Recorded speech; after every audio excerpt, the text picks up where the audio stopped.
among a fine community of scholars at Eldonna University as we gather together to discuss important research topics and interests in academia. Let's begin.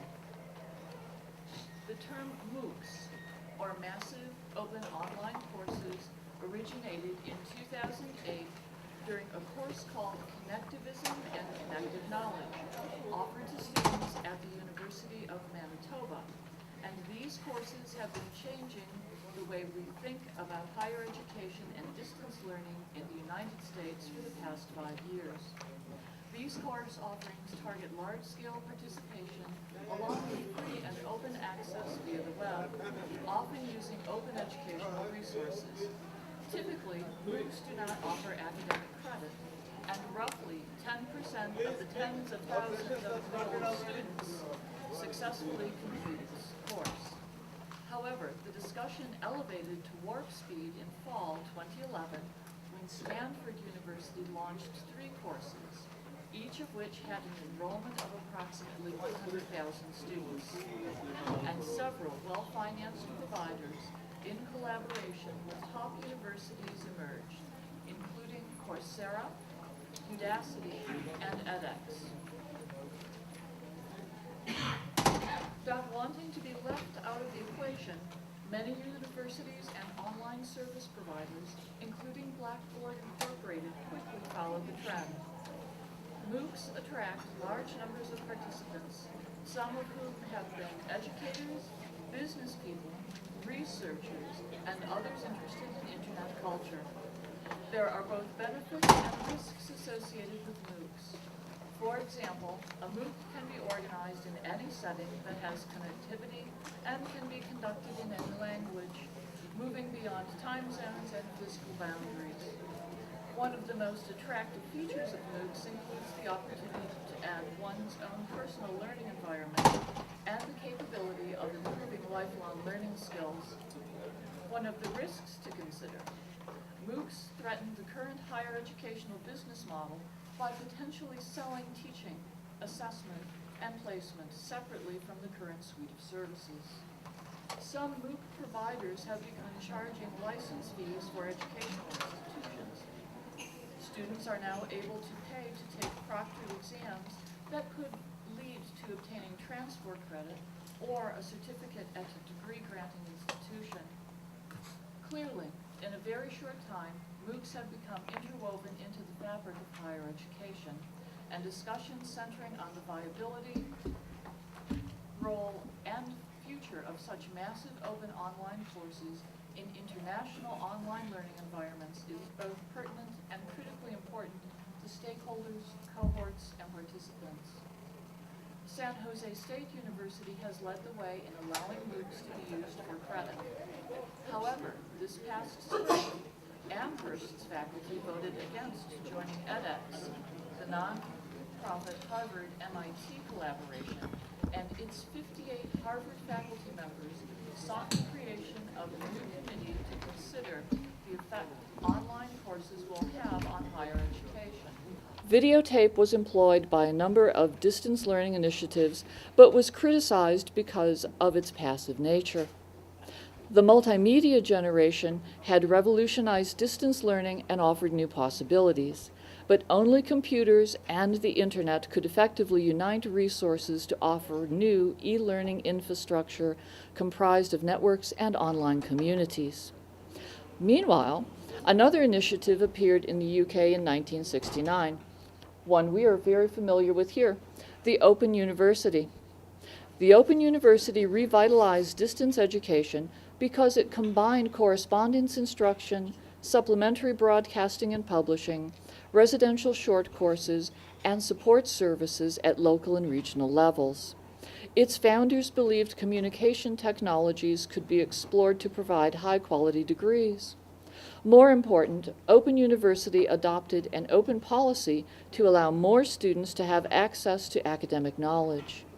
Today, Open University also offers online courses and has a strong community of students in many countries. Much of the MOOC philosophy is based upon its unique approach to transnational higher education. The computer-mediated generation of distance learning was only complete after many could have access to technology through personal computers connected to the internet. In the 1990s, educators quickly took advantage of digital improvements for the purpose of teaching. CD-ROMs could store more information than floppy disks, and user-friendly software changed how we relate to computers. Even regular pedagogy, formal textbooks and written assignments were influenced by digital technologies such as Blackboard, leading physical classrooms to integrate knowledge with hardware and software interfaces. For those of us already familiar with MOOCs, it follows that many courses also adopt this strategy of teaching. Although the course is online, professors have been trying to keep it similar to a, quote, real class, close quote. One example is Introduction to Biology from the edX platform. Professor Eric Landon, famous for his pioneering work on the Human Genome Project, decided to record his regular class and not only addresses his students in the physical room. We see him addressing undergraduates at MIT, and from time to time, he looks at the camera and talks directly to students around the world at their computers. Of course, we cannot raise our hands and ask questions. However, the MOOC offers many tools for these types of interactions, such as forums and study groups on social networks. It is within networks that learning can generate interesting experiences.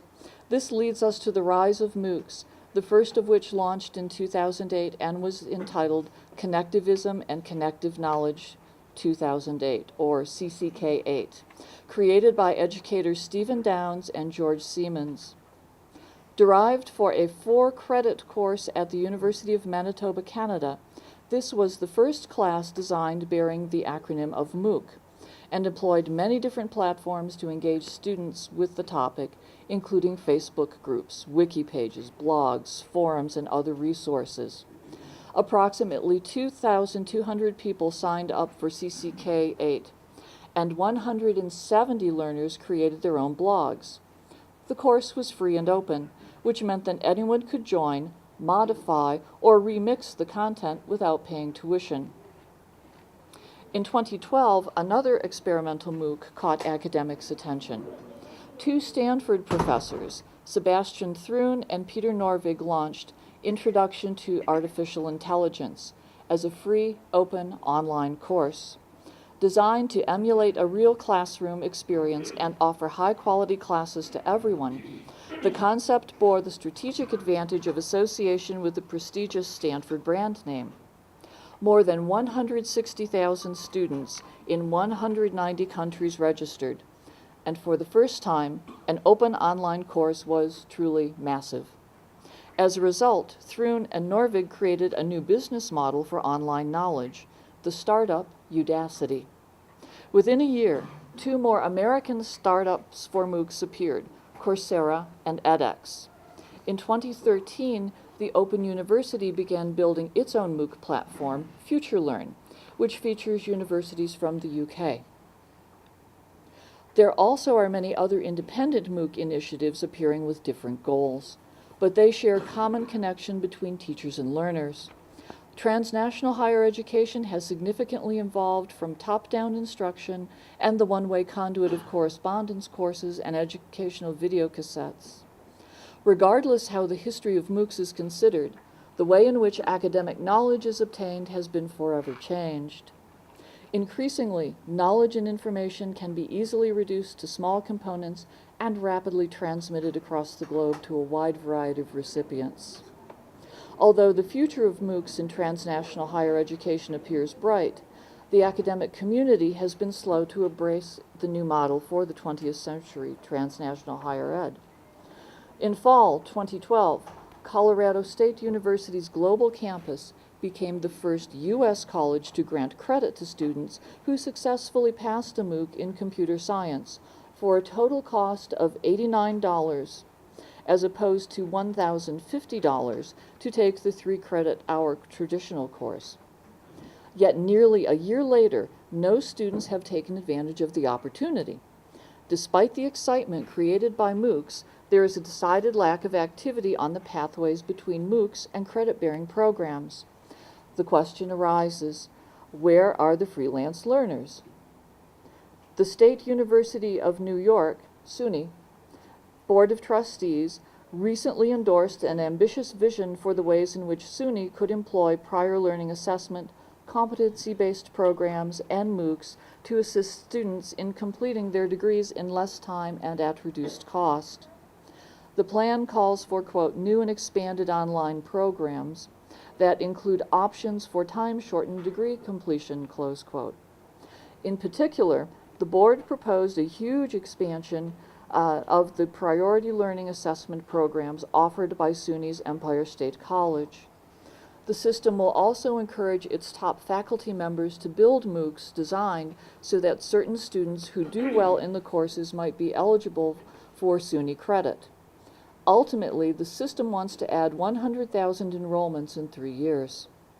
Prior to SUNY's announcement, it already was a monumentous week for non-traditional models for awarding college credit. The U.S. Education Department endorsed the disbursement of federal student aid for college programs that provide credit based on competency, not the number of hours students spent in class. Empire State College's prior learning assessment programs operate on a similar principle. Students who can demonstrate that they have acquired certain skills can obtain college credit, even if they did not acquire those skills in a college classroom. The new SUNY effort will seek to imitate the Empire State model across the system. SUNY is the latest state system to employ novel teaching and assessment methods to deal with the problem of enrolling and graduating more students. Indiana, Missouri, Tennessee, Texas, and Washington have enlisted Western Governors University, a nonprofit online institution that uses the competency method to assist working adults in those states to earn degrees. Pennsylvania and Wisconsin are creating programs focused upon assisting their own adult students redeem their on-the-job skills and knowledge for credit toward degrees. Likewise, California may soon employ MOOCs to address issues of overcrowding in some courses in its public colleges and universities. The business model and return on investment relative to MOOCs is still evolving. Moody's states that the spread of MOOCs is a credit positive for universities that offer them, but a credit negative for lesser-known institutions. Increased global brand recognition, new revenue streams, improved institutional methods all serve to attract star faculty. Lawmakers in California and Florida have drafted legislation focusing on compelling state universities to grant credit to students who pass certain MOOCs. These are works in progress, subject to revision, and currently remain in committee. Such efforts will take time to work their way through the legislative quagmire because credit granting is at the discretion of the degree granting institutions.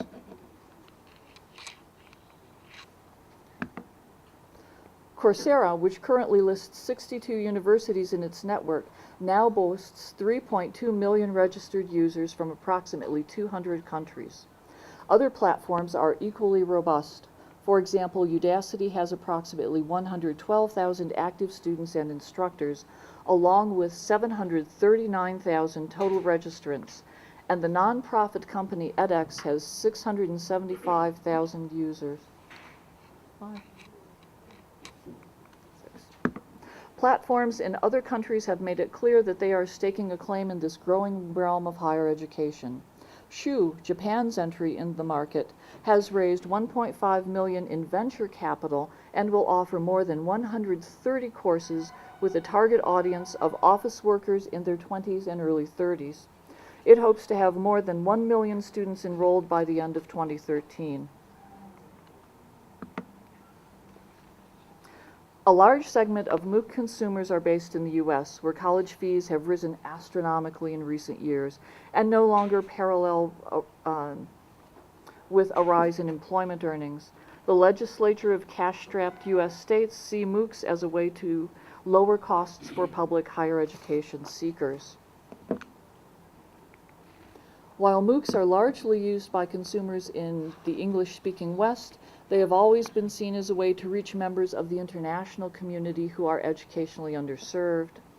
Universities cannot possibly meet rising global demand for education by building thousands of new campuses, which makes MOOCs an attractive alternative. The rapid innovation in online technology naturally coincides with the world of education. Learners are increasingly insisting upon the incorporation of more technology in education, and MOOCs perfectly respond to this demand. Pure MOOCs do not offer on-campus, extracurricular, real immersion experience that studying at a school in person does, and most MOOCs do not offer course credit. But with the inception of credit by exam, this is changing quickly.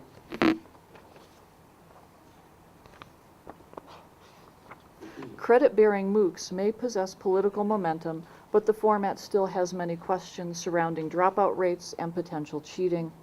With respect to dropout rates, many MOOC advocates believe at this early stage more registrants have no intention of completing the course.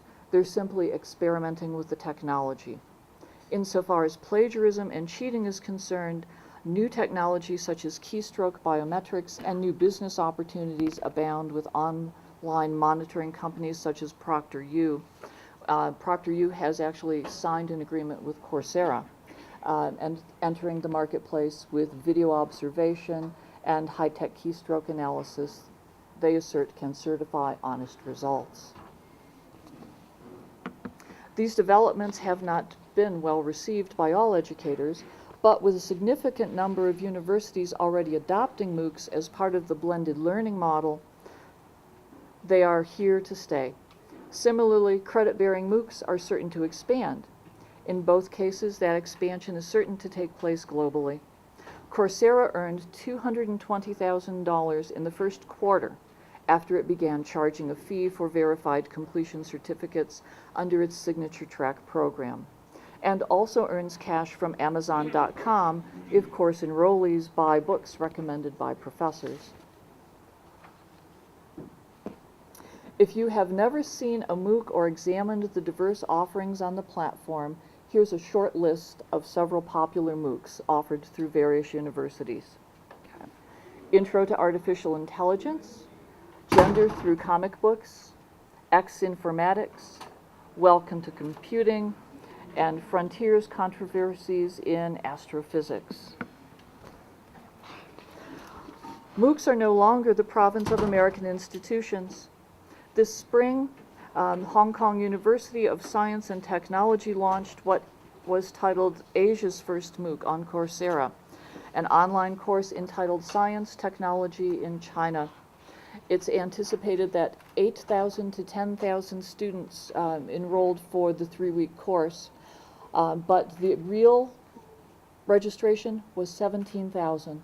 Imagine, 17,000 students. 60% of the enrollees were from the US, the UK, Canada, and other developed nations. The remainder of participants came from Brazil, Mexico, South Africa, and middle-income Asian countries. Some of the Asian participants were from China, but with language still a barrier in online education, China is currently only the 10th largest market for MOOCs, although it has 22% of the world's internet users. Okay. Meanwhile, in India, Carnegie Mellon University professors are supervising the Academic Financial Trading Platform, or AFTP, which describes itself as the first MOOC dedicated exclusively to business education, specifically targeted at teaching skills that facilitate business decision-making. While many AFTP participants are former MBA students and executives, the website advertises the course as pertinent to the average investor. It promises to deliver, quote, for the first time, fully automated and transparent quantitative stock market prediction techniques and trading strategies developed at the world's top research centers, close quote. The overall technological surge in Africa has affected the realm of online education. The African Management Initiative is developing what it describes as the first MOOC designed by Africans for Africans. AMI's goal is to deliver business and management education gratis to small business owners and young managers across Africa through a model that blends online content with offline peer-led learning. AMI also hopes to partner with business schools and is seeking grant funding to develop and launch a full course which they hope can draw enrollees in the thousands. The AMI MOOC is part of a larger plan for the AMI Virtual Campus, a free online platform that plans to, quote, leapfrog traditional bricks and mortar training by driving practical, personalized learning and development for African managers and entrepreneurs on an ongoing basis, close quote. Coursera has addressed the language barrier by offering courses conducted in Chinese, but the Chinese government allegedly is considering developing its own MOOC platform with potentially far-reaching effects on student mobility patterns from one of the world's leading sending markets. If true, the Chinese initiative comes as no surprise. Concerns have been expressed about MOOC's domination by U.S. developers, the one-way transfer of educational content from rich nations to poorer nations, and the cultural damage that could occur in the wake of, quote, a wave of intellectual neocolonialism, close quote. One professor described it bluntly in the press, quote, Chinese courses need to be made in China, not America, close quote. If one of the strengths behind MOOCs is their ability to educate the masses, it is also one of their weaknesses. Today's trend, experts advise that there is more a product or service that can be tailored to appeal to niche markets. This is certainly true for millennials, where personalized learning is the agenda.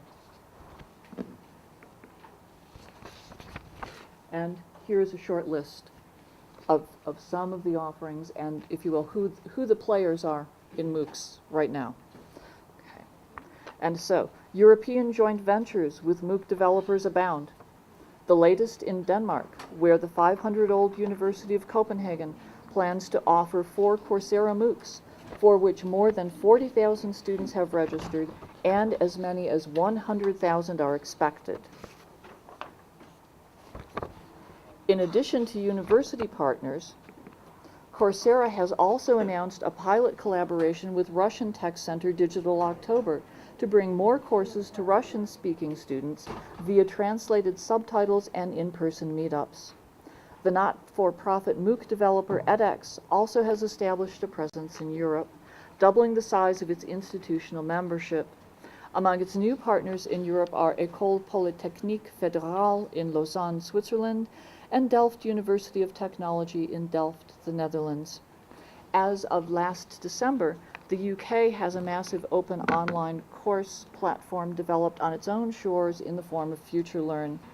To date, 17 British universities, including King's College London, Cardiff University, and Queen's University Belfast, have agreed to offer courses with the new company, along with non-university partners, the British Library and the British Council. FutureLearn CEO Simon Nelson is boldly discussing his platform beyond learning. He envisions it becoming an entire social networking site.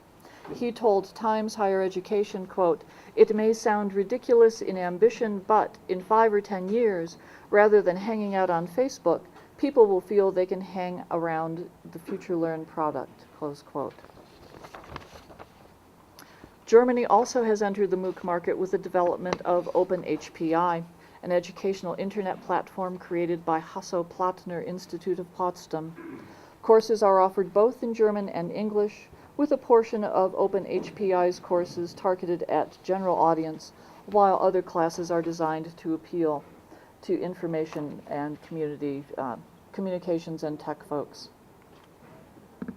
Not only are independent MOOC developers appearing in Europe, but countries from the entire region have joined forces, forming joint ventures to provide global online learning opportunities.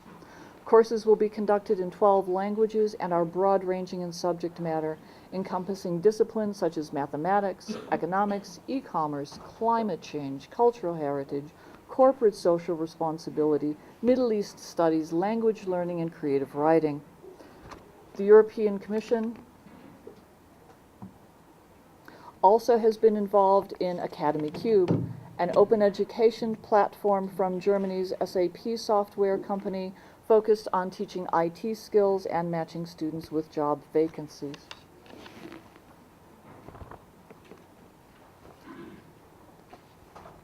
MOOC provider edX has partnered with the Australian National University, but Australia also has Open to Study, its own MOOC platform, created by Open Universities Australia. Open to Study and Open Universities Australia both offer online classes, but differ in that Open to Study offers free non-certification classes, whereas OUA provides access to accredited Australian university and TAFE vocational qualifications. With the exception of MOOC advocates like Sebastian Thrun, most developers are circumspect about a potential threat to traditional universities. Currently, the possibility of earning college credit is rare but expanding, and the process of creating MOOCs necessarily involves building the architecture to enable a credit-bearing model. Objections to credit-bearing MOOCs are considerable.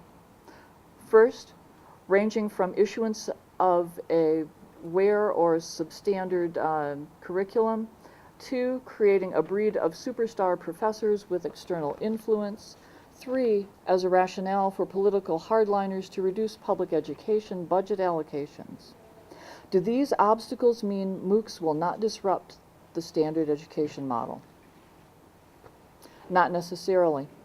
In February, an article in Wired, authors Michael Horn and Clayton Christensen examined MOOCs from the perspective of historical innovation, advising that continued refinement of the model could create a tipping point where it is broadly seen as a legitimate alternative to existing models. One important observation was, quote, an upmarket march for MOOCs would involve not just technology, but class credit, a healthy revenue model, and global expansion as well, all of which is already beginning to occur, close quote. Clearly, the trend for massive open online courses is escalating. The May 2013 announcement that Coursera, which initially collaborated only with elite research universities, had signed agreements with state universities enrolling more than 1 million students made it plain that MOOCs, virtually unheard of 2 years ago, are now part of higher education's mainstream. As educators, it is incumbent upon us to be at the vanguard of such developments, identifying areas of shared interest and, together, seeking ways to foster dialogue and partnership strategies that strengthen Botswana's tertiary institutions in this area of transnational higher education. Thank you.